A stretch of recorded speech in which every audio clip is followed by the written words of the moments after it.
basically. Come. Give me the word in. Order! Order! I say to the honourable gentleman, give me this. I will not tolerate such behaviour. If you want to go out now, but if you stand again, I will order you out. Make your mind up. Either shut up and get out.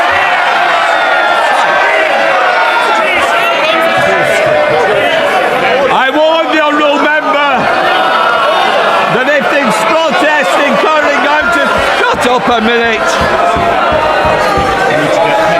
Does somebody want two at once? Shout, get him out. Order! Imagine this, the cameras are rolling live in the House of Commons, millions watching across the country, and in one shocking moment, Prime Minister Keir Starmer gets publicly torn apart in a savage exchange that leaves everyone stunned. What started as the routine Prime Minister's questions turned into an absolute bloodbath, with brutal insults flying and Starmer left scrambling to defend himself. You won't believe how vicious it got. Stick around because this showdown exposed everything. The tension in Parliament was already sky high as Keir Starmer stepped up to the dispatch box for what should have been just another Prime Minister's question session. But on this day, December 10th, 2025, things exploded right from the start.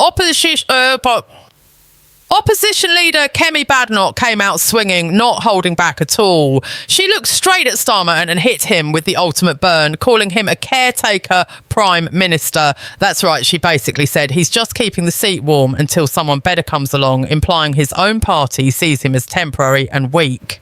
The Tory benches erupted in cheers while Labour MPs shifted uncomfortably in their seats. Starmer tried to brush it off, but you could see the sting in his eyes. Badenoch didn't stop there. She accused him of losing complete control over his government and his party. She pointed out how cabinet ministers are so busy plotting to replace him that they've taken their eyes off actually running the country. It was brutal, direct, and played out live on TV for the whole nation to see. Whispers that have been circulating in Westminster for weeks about Labour's internal chaos. MPs openly questioning Starmer's leadership, polls plunging, and now this public humiliation. Badenoch quoted reports of Labour figures describing Starmer as nothing more than a placeholder, someone who's failing to deliver on promises and letting the country down. The chamber was electric, with noise, jeers bouncing back and forth, and Starmer's responses came across defensive, almost desperate. He fired back by blaming the previous Tory government, but it felt weak against Badenoch's sharp attacks. She went on to grill him on key failures, health waiting lists getting longer, education standards dropping, policing in crisis, and energy bills skyrocketing under Labour's watch. Every point landed like a punch, building suspense as everyone waited to see if Starmer could land a counterblow. But instead, he seemed rattled, repeating old lines about inheriting a mess, while Badenoch kept the pressure on relentlessly. This wasn't just debate, it was a full-on showdown that exposed Starmer's vulnerabilities in the harshest way possible. The live broadcast captured every awkward pause, every forced smile, making it impossible for him to hide. Viewers at home were glued to their screens, texting friends about how Starmer was getting destroyed. Badenoch even poked fun at potential rivals in his own party, mentioning names like Ed Miliband and others who might be eyeing his job. Twisting the knife deeper, Starmer dismissed it all, saying he's focused on real issues affecting people, but the damage was done. The session highlighted how far Labour has fallen in public opinion, with Starmer's approval ratings in the toilet and his authority crumbling. It was thrilling to watch the power dynamic shift in real time, suspense building with each exchange as Badenoch dominated the floor. This brutal parliamentary clash wasn't just politics as usual, it felt like the beginning of the end for Starmer's grip on power. And as the questions kept coming, the insults escalated, leaving everyone wondering how much more he could take. Approximately 3,120 characters. Note, actual count may vary slightly, but expanded for detail. As the showdown continued, Kemi Badenoch turned up the heat, even more, zeroing in on Labour's broken promises and making Starmer squirm under the spotlight. She hammered home the point that everything is getting worse under his leadership, from the economy to public services, and quoted that famous old line, "Labour isn't working."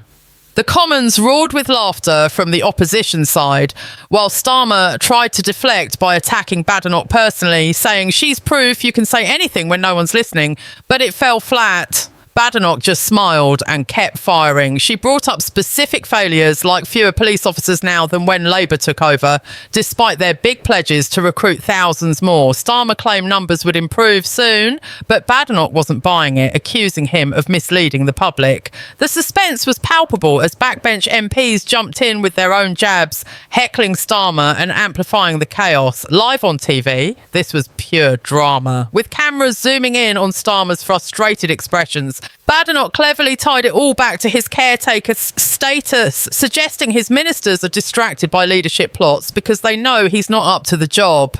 She mentioned how even former Labour figures are distancing themselves, painting a picture of a Prime Minister isolated and under siege. Starmer countered by boasting about deals with the US and jobs saved, but it sounded hollow against the mounting criticism. The audience could feel the thrill of the battle, each exchange more intense than the last, building toward a climax where Starmer's defences were cracking.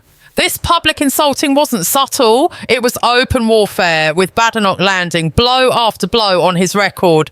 Viewers were on the edge of their seats, wondering if Starmer would snap or find a way to turn it around. But he didn't. He stuck to scripted lines, making him look out of touch and weak. The session revealed deep divisions in Labour, with rumours of no-confidence talks swirling. Badenoch's performance was masterful, keeping the pressure constant and exposing Starmer's flaws for all to see. It was engaging television, full of raw emotion and high stakes, leaving no doubt that this was a brutal takedown. As the questions piled on, the humiliation deepened, suspense mounting over whether this could spark a full leadership crisis.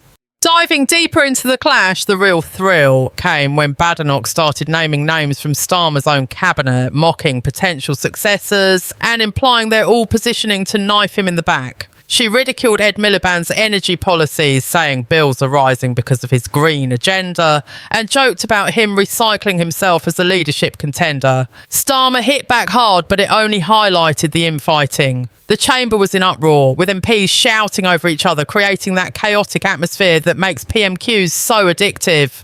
Live broadcasts captured the intensity, millions watching as Starmer got publicly roasted.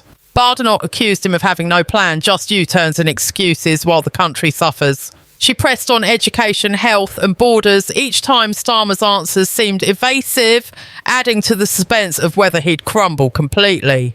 This wasn't just insult, it was a strategic demolition, thrilling in its precision. Starmer tried to pivot to Tory failures, mentioning Liz Truss as a jab, but Badenoch shrugged it off, keeping the focus on his current mess. The public insulting peaked when she reiterated the caretaker label, quoting anonymous Labour sources, calling him that behind his back. It was sage, and Starmer's face said it all. Pure frustration. The build-up of attacks created non-stop suspense, viewers hooked on every word. This showdown proved Badenoch is a force, outmatching Starmer and exposing his weakness on national TV. The brutality reached its peak as Badenoch wrapped up her questions, declaring Starmer's government a total failure and him a leader without authority. She listed off declining standards in key areas, making it clear Labour has let people down badly. Starmer's responses grew more heated, accusing her of negativity, but it only made him look defensive. The live TV element amplified everything. No edits, no escapes, just raw confrontation. Insults flew indirectly through pointed accusations, with Badenoch implying he's clueless and temporary. The thrill was in the back and forth, suspense building as the speaker tried to control the noise. Other MPs piled on, turning it into a full assault. Starmer clung to small wins like trade deals, but they paled against the bigger picture of chaos. This public humiliation was unforgettable, engaging millions who saw a Prime Minister on the ropes. In the end, as PMQs wrapped up, the damage was clear. Keir Starmer had been brutally insulted and outmanoeuvred in front of the nation. Badenoch walked away looking strong, while Starmer's leadership hangs by a thread. This showdown wasn't just a debate, it was a wake-up call about Labour's struggles. The suspense lingers. How long can he survive? What a thrilling display of parliamentary drama that left everyone talking. As the dust settles from that explosive PMQs on December 10th, 2025, the fallout is massive, with headlines screaming about Keir Starmer's brutal public roasting and questions swirling over how long he can hold on as Prime Minister. Kemi Badenoch didn't just land punches, she delivered a knockout performance that has Westminster buzzing and Labour in full panic mode. Social media exploded with clips of her calling him a caretaker prime minister, a label that's now stuck like glue, repeated endlessly by pundits and opponents alike. Even neutral observers admitted Starmer looked rattled, defensive and outmatched, struggling to push back against the wave of attacks on his leadership and government's failures. The thrill of the live showdown has turned into suspense over what's next. Will disgruntled Labour MPs finally move against him, or can Starmer claw back control before it's too late?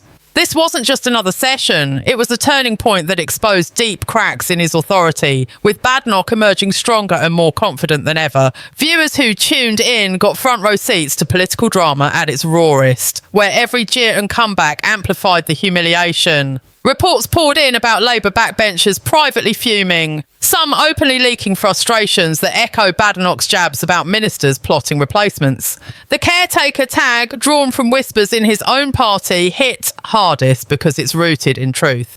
Polls show plunging approval, broken promises piling up, and a sense that Starmer's time is running out.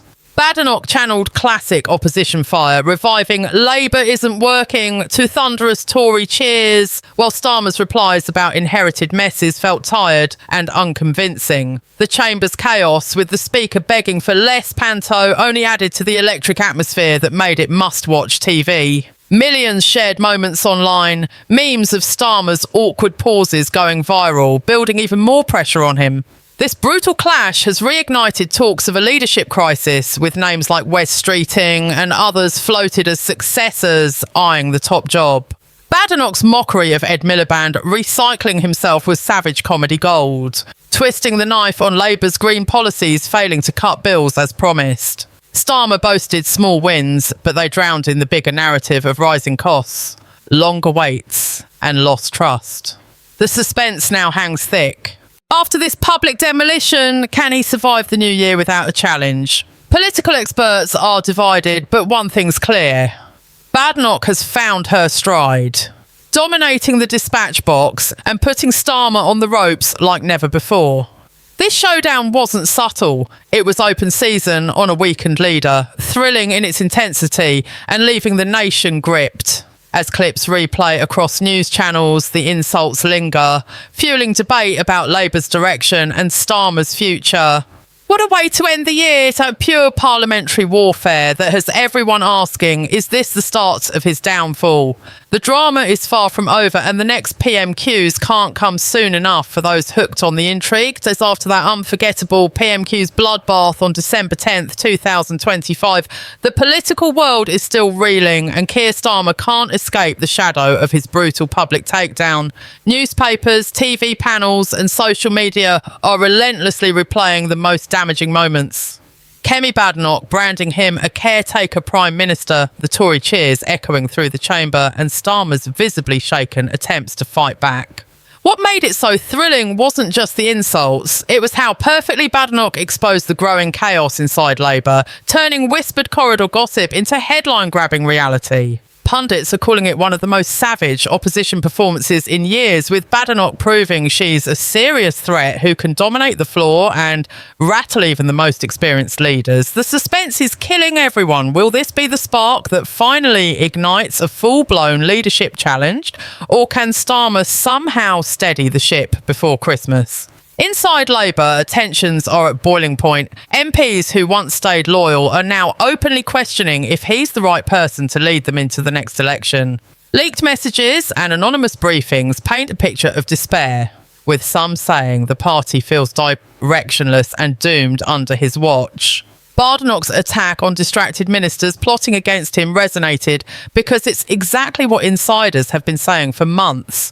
The caretaker label has gone viral, trending for days and plastered across front pages, making it impossible for Starmer to shake off. His team tried damage control with interviews claiming he's fully focused on delivering for Britain, but it rings hollow when polls show public trust plummeting and approval ratings in freefall. The thrill of watching a Prime Minister get publicly humiliated live on air has gripped the nation, with millions rewatching clips and debating if this marks the beginning of his end. Even left-leaning commentators admitted Starmer looked weak and unprepared, failing to land any real blows, while Badenoch stayed cool and ruthless. She revived old Tory attack lines with fresh venom, tying every government failure back to his personal leadership shortcomings. From skyrocketing energy bills blamed on Ed Miliband's policies to crumbling public services, she painted Labour as incompetent and out of touch. Starmer's defences, pointing fingers at the Tories' legacy or touting minor achievements, just didn't cut through the noise. The live TV factor made it all so raw and engaging, no spin doctors could polish it afterward. Now, as Parliament breaks for the holidays, the big question hangs in the air. What happens when they return in January? Will rebellious Labour MPs use the recess to organise, or will Starmer manage a reset?